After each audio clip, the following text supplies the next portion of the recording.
Pernah kepikiran nggak gimana caranya salah satu negara paling rawan bencana di dunia mempersiapkan diri buat skenario terburuk? Nah, kali ini kita akan bedah langsung dari pedoman teknis mereka. Oke, kita mulai dari fakta dasarnya dulu ya.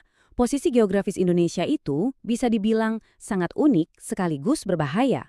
Kenapa? Karena kita hidup persis di titik pertemuan 4 lempeng tektonik raksasa, Eurasia, Australia, Pasifik, dan Filipina.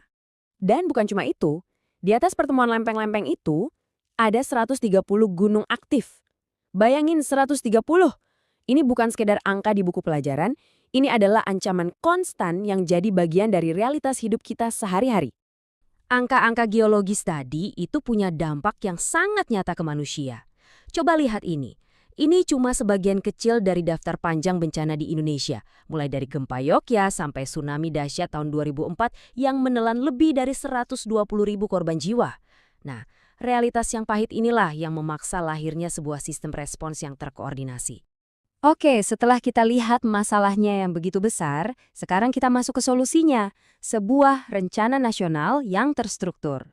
Nah, yang menarik dari kutipan ini adalah pengakuannya yang jujur soal tantangan di masa lalu. Jadi, sistem yang ada sekarang itu dirancang khusus untuk mengatasi kekacauan ini. Tujuannya jelas, mengganti respons yang tadinya terpecah-pecah dengan sebuah rencana yang terpadu. Inilah para pemain utamanya. Kunci dari semua sistem ini adalah BNPB. Merekalah yang jadi satu komando utama saat bencana terjadi. Jadi Presiden, Kementerian Kesehatan, dan semua lembaga lain berkoordinasi lewat struktur ini. Biar apa? Biar semuanya bergerak ke satu arah yang sama.